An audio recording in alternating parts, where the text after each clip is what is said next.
The other day I got stopped riding in my car. This is a few days ago. I'm riding on Quain. I was in a nice car. I was in a Lamborghini. Nice.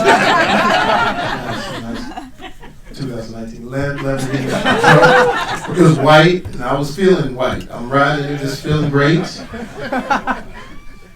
And I pull into the gas station, and I see a cop make a U-turn. Pulls into the same gas station. He's at the pump. I'm at the pump. I try to speak to him. He's not speaking. Takes him 2 minutes to fill up his tank. Takes me about 10 minutes to fill up mine, but he stood there and watched. And then finally, a little Hispanic kid walked up and said, "Hey, it's Jamie Foxx. How you doing?" He looked and he said, "Oh."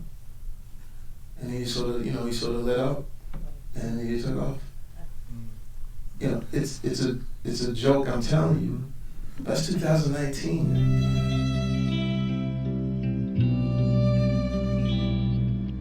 Hey, good afternoon, everyone. My name is Jenelle Riley. I'm an editor of Variety. So thrilled to welcome you to this screening of Just Mercy. Thanks for coming out early on a Saturday. I want to introduce some of the people who made this film possible. I want to start with the film's composer. His previous credits include The Glass Castle and Grandma. Please welcome Joel P. West.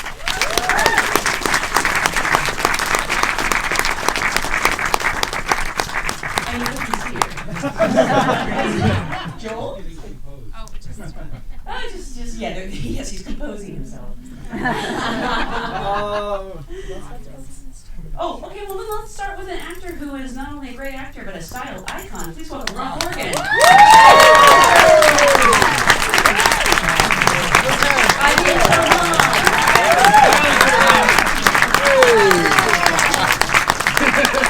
Did you design this too?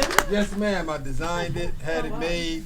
The fabric is straight from Cameroon. Wow. Yeah, Cameroon, and then a cat named Torre Designs. He customized it for me, made it.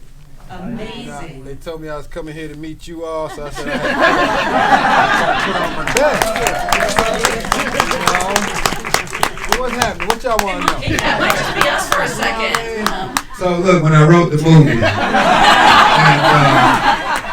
and as I shot it, I was a little concerned about my boom mic sometimes. So I was like, hold on, wait, right, hold on. I had to hold the camera and I came over here. And I let Jamie say a couple things. Oh, see, what people don't know is that you actually played Jamie Foxx. Exactly. I just zipped out of the suit, went in myself, did my scene, and I put it back on, and that was Jamie. So I do 5 minutes of stand-up, that's it. After 5, I start charging. First 5 minutes free. Oh, okay. Guess what? Joel has composed himself. Please welcome Joel P. Woo! All right, that was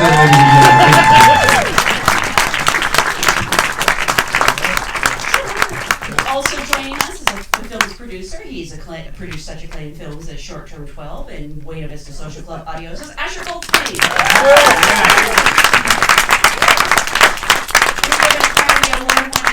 She's also a director. You can see her directorial debut, feature, I should say, Unicorn Store on Netflix now. Please welcome Brie Larson. We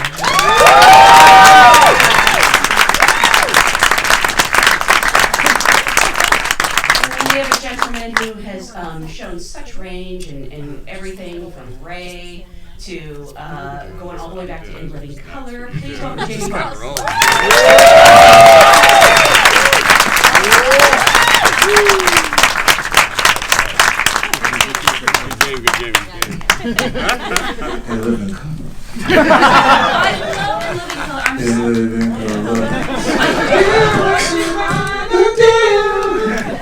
Color. You sure been good. Fly girls. I know, I miss Wanda. Hey, You the one when you did the episode with In Vogue. Oh, you know what's crazy? Yeah. I was dressed as Wanda, but In Vogue was so hot at that time, and I literally tried to ask one of them, to go hang out. But I was dressed, that's hard to be. That's not the most manliest thing. Like, hey, you have to go out, and I got on some pumps, so. Didn't work. That hurt me. It helped me, but it helped. I loved the character, but it was definitely it was tough at times. I remember when I was trying to get into music, I was, because we have musical guests, and Teddy Riley came, right? And I was dressed as Wanda, and Teddy was leaving, but I had my cassette tape. That's how long ago. I had my cassette tape in my dressing room. I said, I gotta get this to Teddy. So I'm running to catch Teddy. Teddy turns around and sees me barreling with the heels and and I was like, Teddy, I do music. He goes, impossible. Things have changed. I had a very soft spot for Wanda. She was full of love. Yeah, she really was.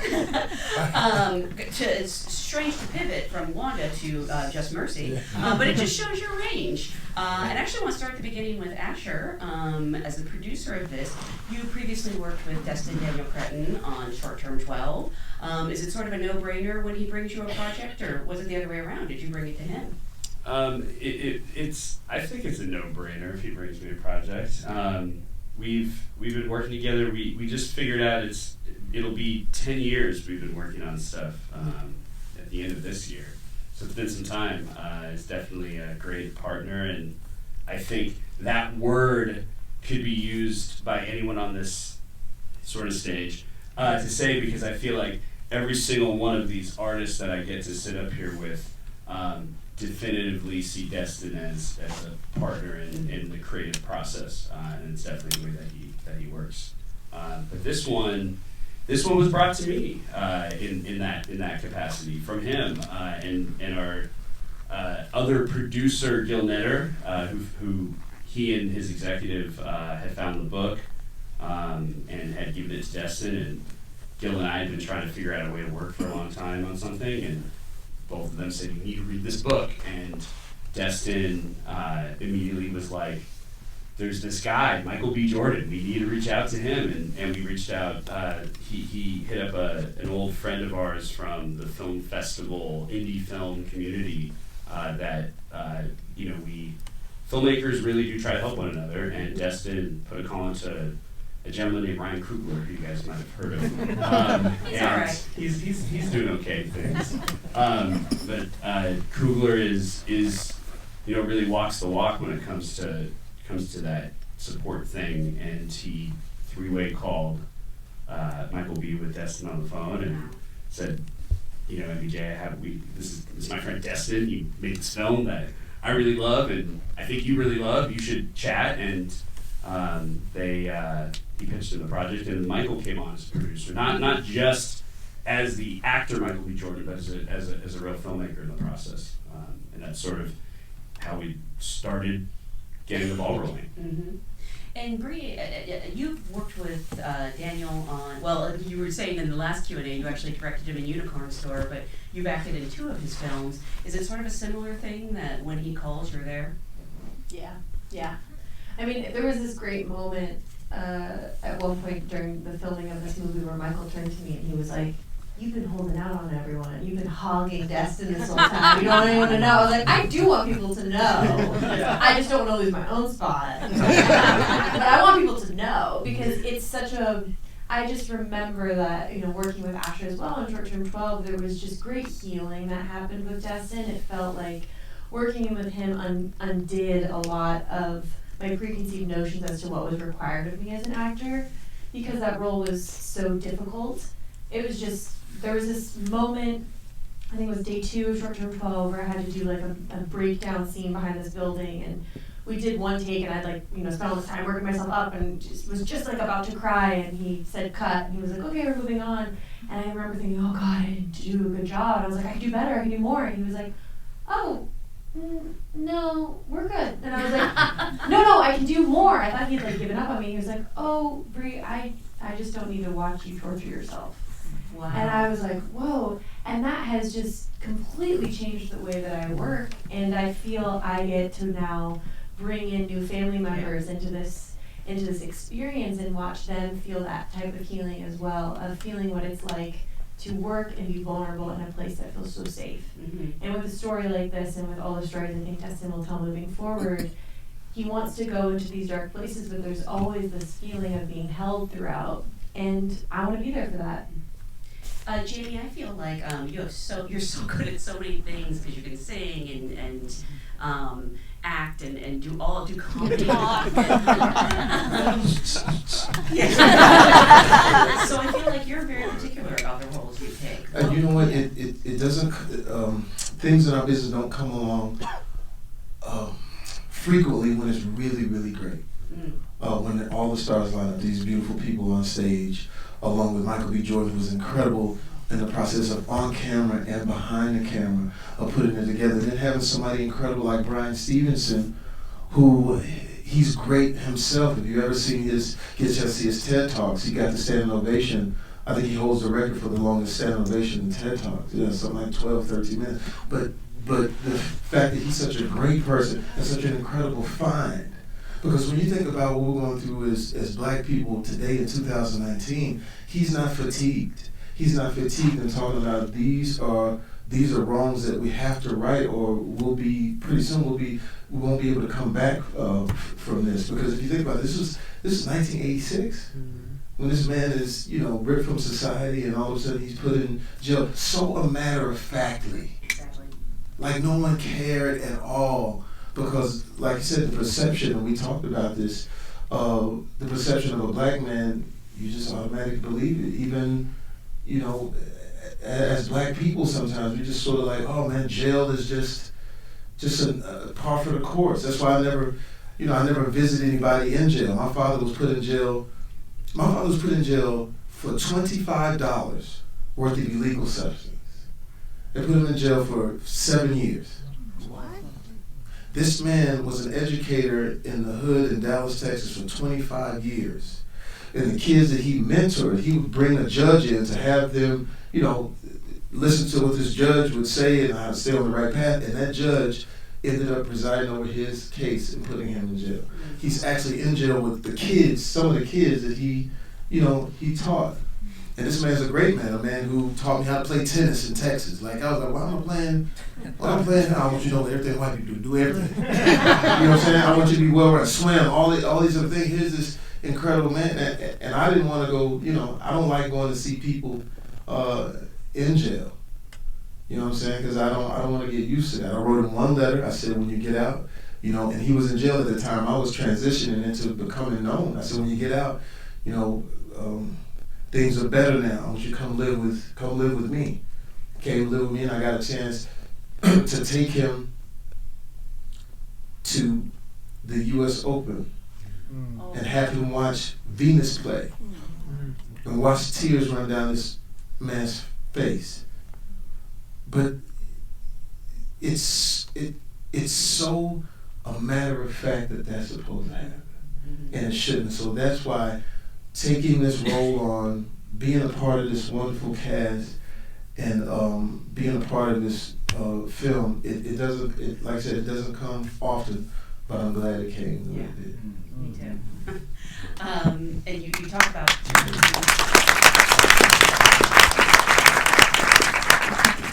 you talk about the matter-of-factness. That's why at the beginning I feel Walter is resigned.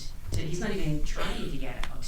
Trying to get out of prison. But because visiting death row, I visited death row in San Quentin, and it's different. Like when you're in prison, there's one thing, but death row, the worst thing you can give a prisoner on death row is hope. So they don't want to think that there's even a possibility. They want to get whatever they have coming to them, and not have to live in that torture. So that's part of it. Mm-hmm. Rob, you were having such a fantastic year. You appeared in Last Black Man in San Francisco. You're on It's Bruno, very different role on Netflix. What was the process of you landing this role? I don't know if you had to audition, if it was a meeting, how it works. I don't think you're going to have to audition much after this movie. I still get beat out by rappers. I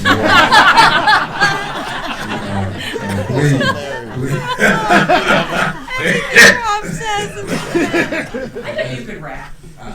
Hip hop, hip hop, you don't stop the rock in the bang bang, up the boogie in the boogie, the boogie the baby. What you hear is I'm rapping to the baby.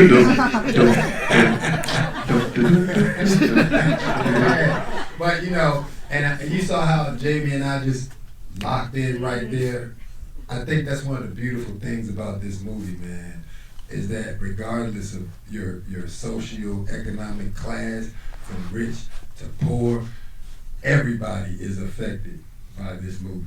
You know what I mean? And I think also it shows just a beautiful dynamic composition of black men in this country, from rich to poor. And when we get a chance to see them in a situation where we know that they are human beings expressing humanity, how they have the same wants, needs, and desires as everybody else, it's refreshing. Even in tumultuous situations like this, you still feel for these people.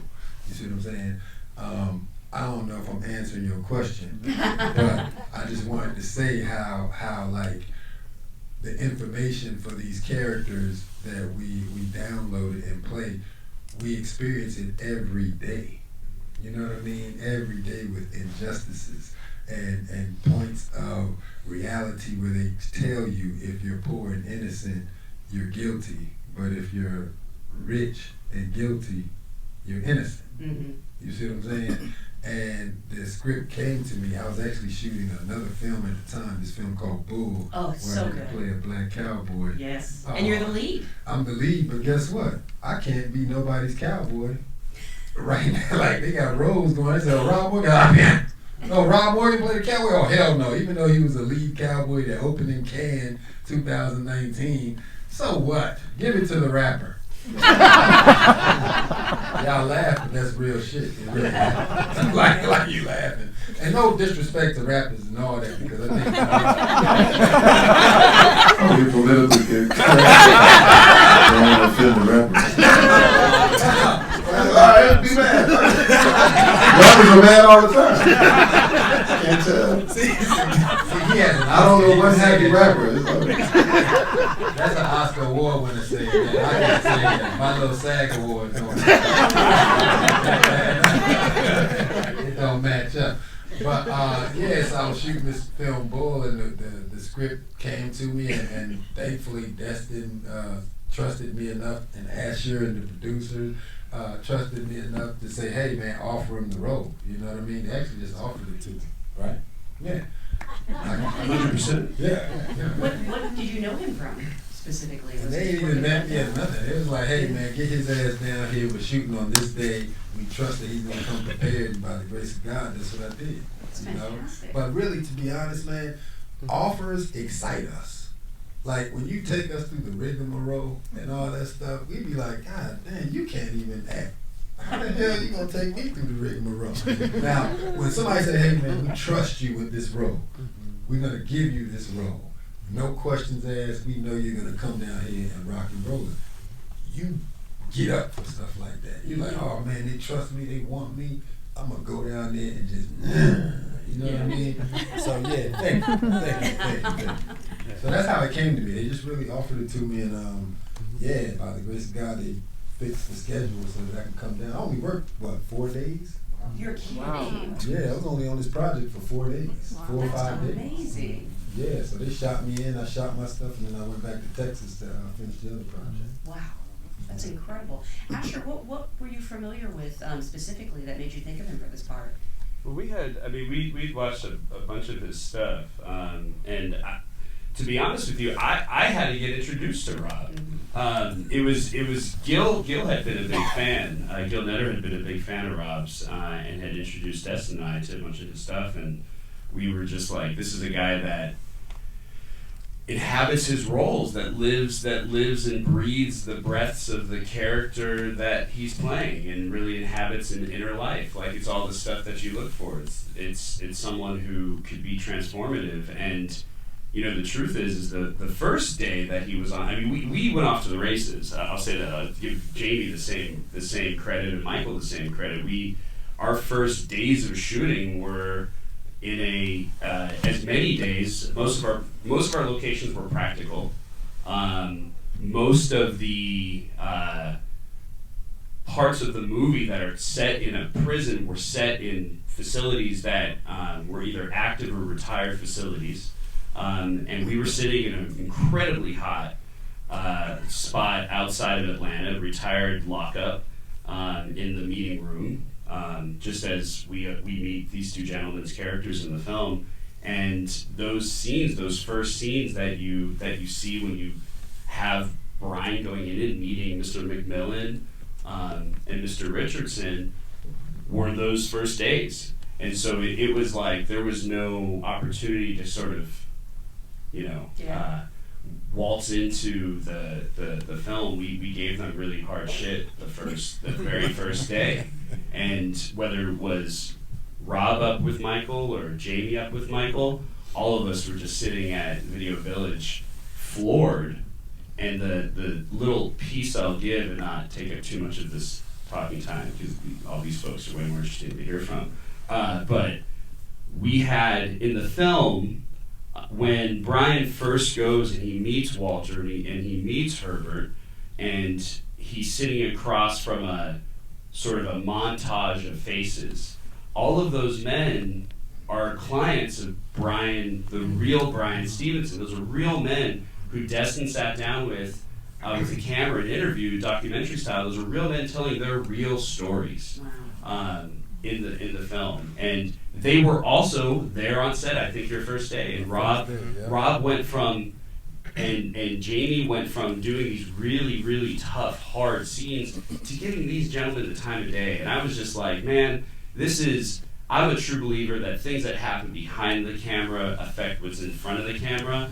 And on that day, I just knew that we were going to be doing something not only important, obviously, because of what the story is about and who it's about, but that we were going to create something special. Yeah. And I think that's what we've done. Oh, absolutely.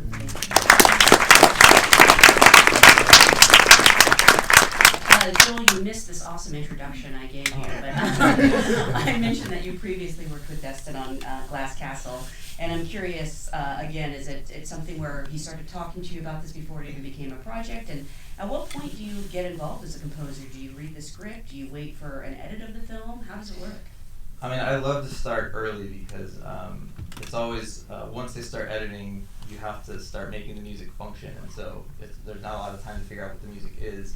On this one, I think we started before there was really even a full script. I think Destin just texted me at some point, just like, read this book. I read it in like, however many hours it takes to read that book is how many, it's just, you fly through it, which led me on a journey of reading a bunch of other stuff and just kind of going, we need to spend the time to get this right. And so from way before the shoot started, Destin and I we knew the music was going to be a puzzle because Destin's commitment through every aspect of this movie was, we're here to just bring truth out of the shadows to people, and this is a rare opportunity to do it. And so how can we make sure that that it's very clear that there are people and their families who are stuck in this horror show right now. Right while we're sitting here, people are dealing with this and having really no way out and people, the broad culture doesn't even probably believe that this could happen. So music is tough because it's one of those things that can easily start making things feel fictional, or also could potentially make this feel like a period piece, which it is, but it's not. Right. Not a lot has changed, and so that was kind of we sort of started early trying to figure out how's the music going to work in this, and then additionally, I sort of had this thing hanging over my head. I'm like, if you're a rare person who has a movie made about your life and you sit down and watch it and you don't like the music, that's like rough. Yeah. And we all, all of us who revere Brian Stevenson, and he's a musician too. He grew up playing. Oh, he is. He's an amazing pianist. He grew up playing in AME churches. I think music has been a big fuel for him in his work. He loves gospel. He loves soul. He loves Motown. I got to go out to the opening of his museum and the monument for the monument for National Monument for Peace and Justice everywhere, and he had music programmed for that whole weekend. You can just tell he lives and breathes music. I think if he wasn't doing what he's doing, he would be probably doing music. So we sort of just started by just diving into his world and trying to find a way to bring that in. And additionally, I got to watch dailies throughout the whole shoot, and it was very clear. Actually, Rob's footage is the first thing I saw, and I was like, man, this movie is not going to need music. You don't need to put music underneath these these actors' scenes to feel it. It honestly felt like I was watching a documentary. You just feels like it's your family. It feels like it's your dad. It's your spouse. It's your kid who's in there. So ultimately, we just kind of tried to be light with it and find a way to just put some beauty and some dignity into the story. And we got to hire these 4 really amazing musicians who we kind of feel like are really spearheading or sort of part of moving all the beautiful African American music traditions that Brian loves. They're kind of in the sort of fold of pushing those into the future. A couple players from the Childish Gambino live band, Lynette Williams and Thomas Drayton. Kareem Riggins, who's drummer he drummed with Common and played on the Untitled Chapter records. And then a young guitarist who's 20 years old named Justice West. And we kind of I sort of wrote some open-ended stuff and sort of just gave it to them. It was like, I'm going to take 5, you guys do what you're going to do with this. So that's sort of where we landed, but long journey for sure. And I know the real Brian Stevenson was, participated in this. Was he on set with you guys much? Yeah, Brian was on set with us one day because he was arguing in front of the Supreme Court. So he was busy. But no, Real Eva was there. She came quite a few times. Oh, really? Yeah, and some other members of people that work at EGA would come by. Like we've had people coming through kind of constantly. It was so wonderful. Anytime someone from that, the real world came to visit, it just felt right, and it feels like it continues to put wind in your sails a little bit of like, we're trying to bring humanity and truth to this, and when they show up and they're able to go, wow, this feels right to me, it just makes you go, okay, cool, because we're out there like adventurers trying to like find the truth, and like when they come and they're like, you're on the right track, you're like, okay, cool. Go back to what we're doing. Jamie, what was it like when Brian first saw you as Walter? Because the resemblance is kind of stunning. Just his reaction, wow. His reaction, and if you ever hear him speak, is so,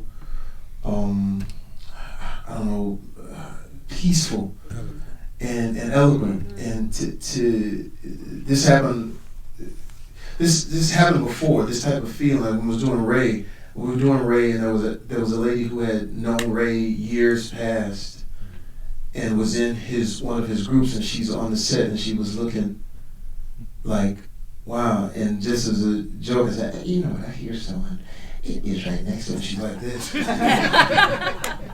And pretty much the same with Brian, as I'm talking to him, catching Walter's spirit, to see him not cry, but like, wow, that's it. And then when you get that feeling, because we as actors always want the spirit of the character. We'll do all of our preparation, but when it really becomes magical is when the spirit of the character embodies you. And when I got that reaction from Brian, then I knew we were on a great path, because now it's not about him and the words. It's about whatever he does, because Walter's here. And so that was a great feeling, which now allows us to be comfortable in our characters. Yes. I didn't meet Brian until TIFF, when we debuted at TIFF, but like Asher shared, they had 4 brothers on set that actually, I think one of them was like in prison for like 18 plus years, wrongfully convicted. Another one was like 20 something plus years, wrongfully convicted. And that was my very first day on the set, that scene where I'm being interviewed by Michael B. Jordan's character. And in between takes, they'd be like, hey bro, why don't you come back here and meet some people? And I go back there, and it's these 4 brothers literally like look like they were still in their uniforms. They were? Yeah, still in uniform. And they were looking at me like, yo, man, you are spot on. And I'm sitting there like, huh? Like, because I try to stay out of jail. I don't want to do jail. But to have these brothers confirm that they connected with the job we were doing, Oh man, that was the pat on the back like no other, like Jamie was just saying, to get it from them who actually lived it, and then they were included in the movie too. Yeah. You know what I mean? So yeah, that was real special because this was part of the inclusion program. Michael B. Jordan did the movie under the inclusion program through Warner Brothers. Michael co-authored the inclusion rider that Warner Brothers has adopted as part of their production process, and this was the first film under that auspice, and I know that it's such a vital thing. It's like not even something that I feel like we should be patting ourselves on the back for, because it's just something that should be. Mm-hmm. And it was really, I think, special to be able to wander. I've heard Brie talk about this, be able to wander around that set and just be able to see people feel empowered, regardless of what shoes you were walking in that day. But it's something that's incredibly, I think, important and vital. We need to keep at.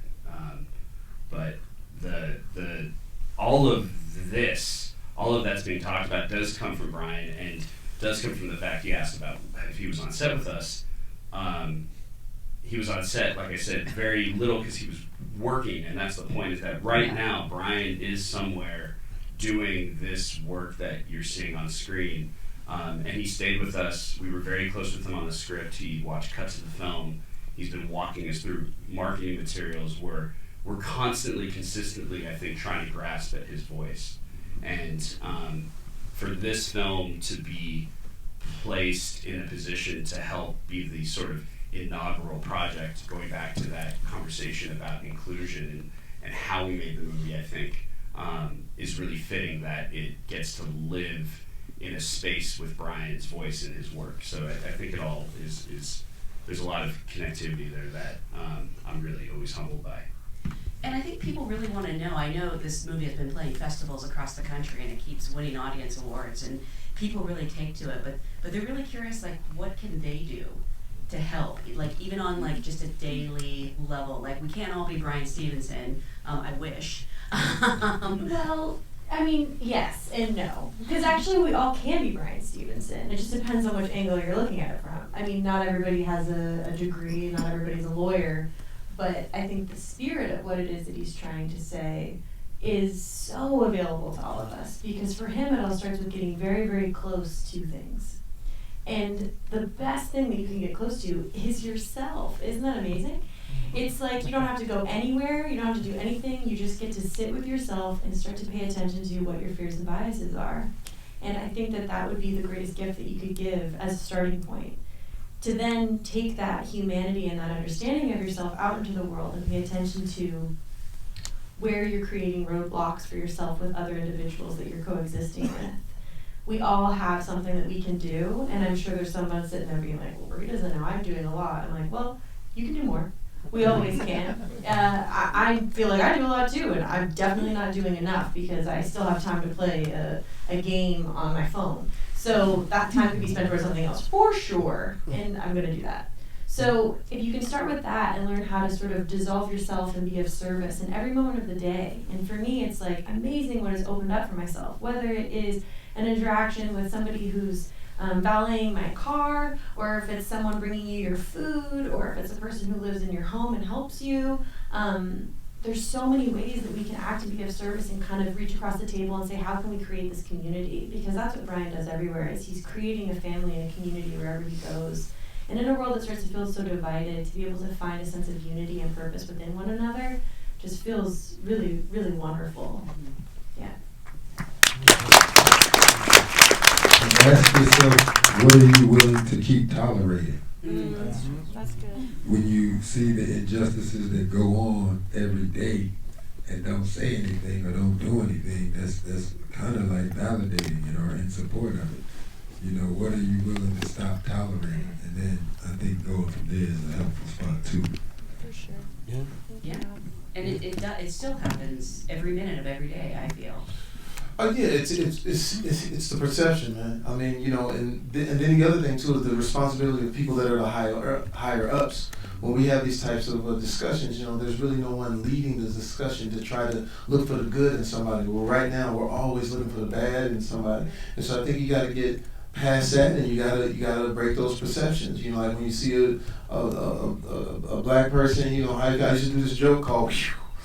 And I do this joke, and I was doing a joke because I was in Chicago doing a comedy set back in the day, and I go on to this elevator in this really nice hotel, and I get on the elevator, and you know, when I get on, I had a hoodie on and everything, and some white people in the elevator, when I got on, they're like, oh, they hugged to the corner, Carolyn, John. It's all the white thing, I don't know.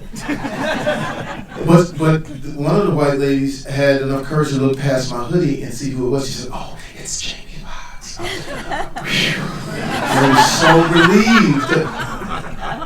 It's a joke, but it's serious.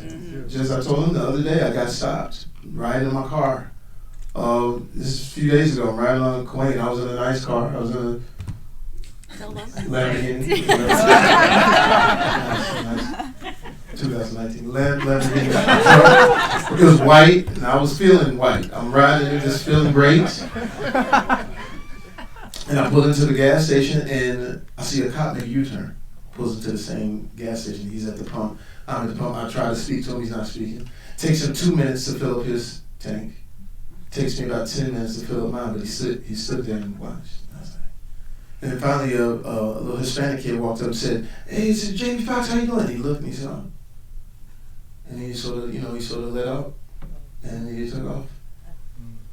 You know, it's a joke. I'm telling you, that's 2019. Yeah. So it's like the way I say, if you want to get proactive, it's like this is so simple but so true. White people, sometimes it helps to hear that you're hearing it. What I thought was fantastic about this movie was that we didn't, Destin didn't allow this to go off the black cliff like this. He allowed everyone to become part of it. Meaning, like when you saw the white characters that felt contrition, the correctional officer, who, you know, I felt was very important to the script. I felt like the prosecuting attorney, you see him stewing, but this is wrong.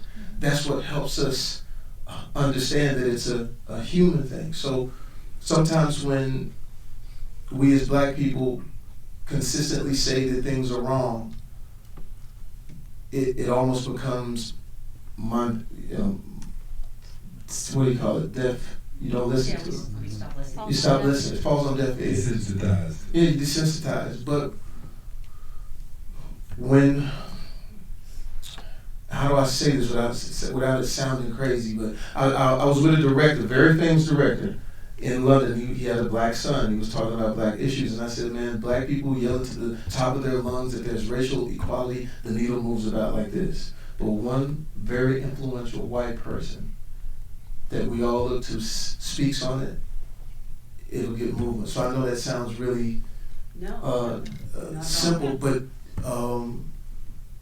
we need you. Yes.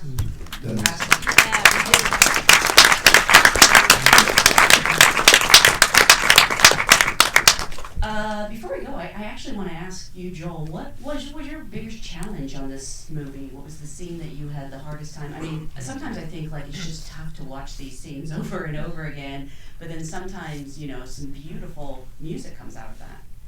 That's a good question. Let me turn this off. I think it's hard. I'm trying to remember what we struggled on the most, but I think we went over and over trying to score the scene where Rob walks, where Herbert Richardson and Rob plays, you know, his final day walking down the hall, getting shaved, getting his eyebrows shaved and all that. I did watch that scene and so many times, and I lost it every single time. And we couldn't figure out, it didn't really work without music, but it needed like, I don't know, it just needed some tiny little breath of something. And it's probably the least musical thing in the movie, but we we went through like 20 things on that. I can't even really remember what we landed on is totally uneventful, because he just brought so much. To me, that is such a. I would assume everybody just watched this. You're still sitting in that scene because it's too real. It shakes you and it sits with you forever. I kept just being like, do we really need music? I don't think I can. Let's just leave that alone. There's so much going on. But I think that the grace that Rob brought to that scene, I think Destin really wanted to just highlight how much dignity Brian was bringing Herbert, and how much dignity Herbert was choosing to have, even with his final words of saying, I don't hold anybody else accountable for this. And so that we spent a ton of time on, and I think I know our editor did too. It's something that I remember reading it in the script, and it's almost like it was like the first thing to start working on, the last thing to still be working on at the end. It's just so much in that moment, and really just trying to basically find music that would just leave Rob's performance alone, because it's so gut wrenching. I mean, sometimes that's the trick is not having music, and that can be an important call. Yeah. Yeah, I think if you've seen any other of Destin's movies too, it's like a real art of how little music can we get away with, which is sort of like a weird process of trying to come up with something tiny. So, in this movie, there were moments like that, and there are also moments where just trying to just bring some life and just sort of still capture who these people were before they got thrown into this mess, and just bring the beauty and just the sort of lively community that has gotten stuck in the bullshit. So yeah, it was a balancing act, but that was probably the one. I have a feeling this movie's going to stay with you all for a while, and I would ask that you remember, like, not only how good it is and entertaining, but you think about what they said. Please be an ally. See the movie again. Spread the word. Let everyone know it comes out in the next month. I really want to congratulate you guys and thank you so much for being